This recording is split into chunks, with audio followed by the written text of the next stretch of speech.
मैं optical instrument पे based numerical solve कर रहा हूँ, जो कि एनसीईआरटी का बैक एक्सरसाइज क्वेश्चन सोल्यूशन करवा रहा हूँ। क्वेश्चन आपके सामने है।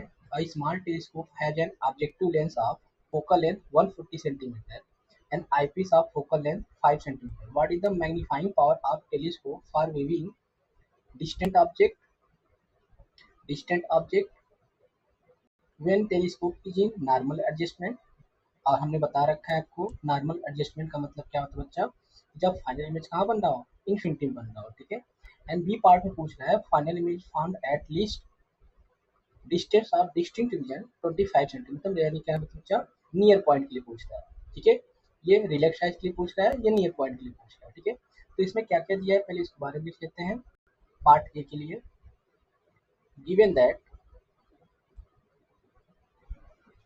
गिवन दैट यहाँ पे focal length of the objective lens, जिसमें एफओ से लिखता हूँ। एफओ कितना है, 140 सेंटीमीटर है।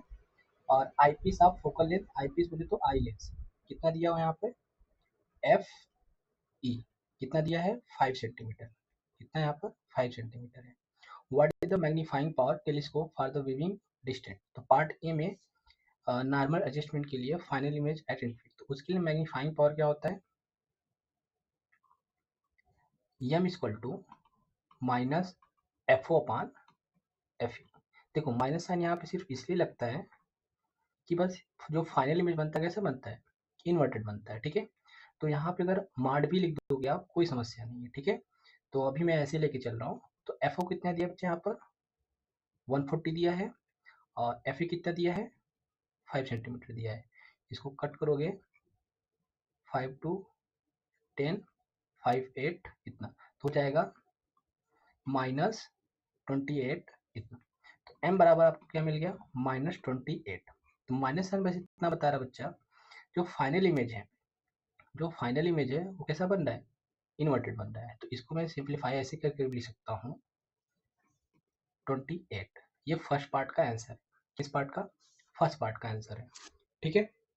अब मैं बी पार्ट में मुझे सोल्यूशन करना है। यहाँ पर बी पार्ट में कह रहा है final image form at least distance of distinct vision. इसके लिए मैग्निफिकेशन फार्मूला हमने पढ़ाया था आपको। M equal to, B part है, M equal to minus F O upon F E in bracket 1 plus F E upon D.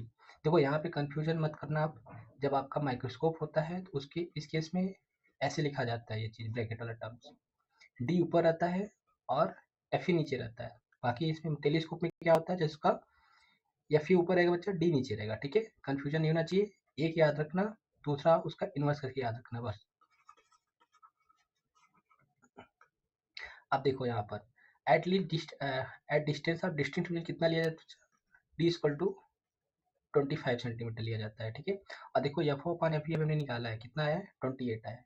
तो यहाँ से वैल्यू पुट कर दो, माइनस 140 अपान 5 इन ब्रैकेट 1 प्लस एफ ई कितना है यहाँ पर, 5 centimetre, it becomes 5 this one, okay.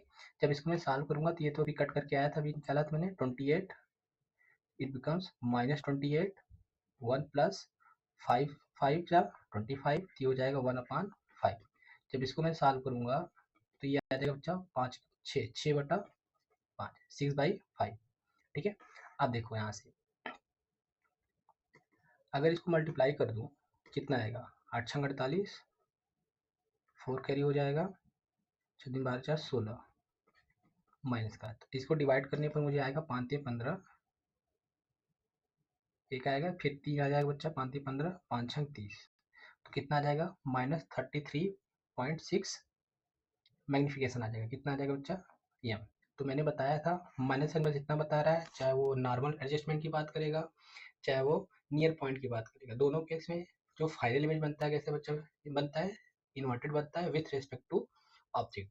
तो मैं सिंपली मैं आप लिख सकता हूँ magnification can be mod of this one 33.6, ठीक है।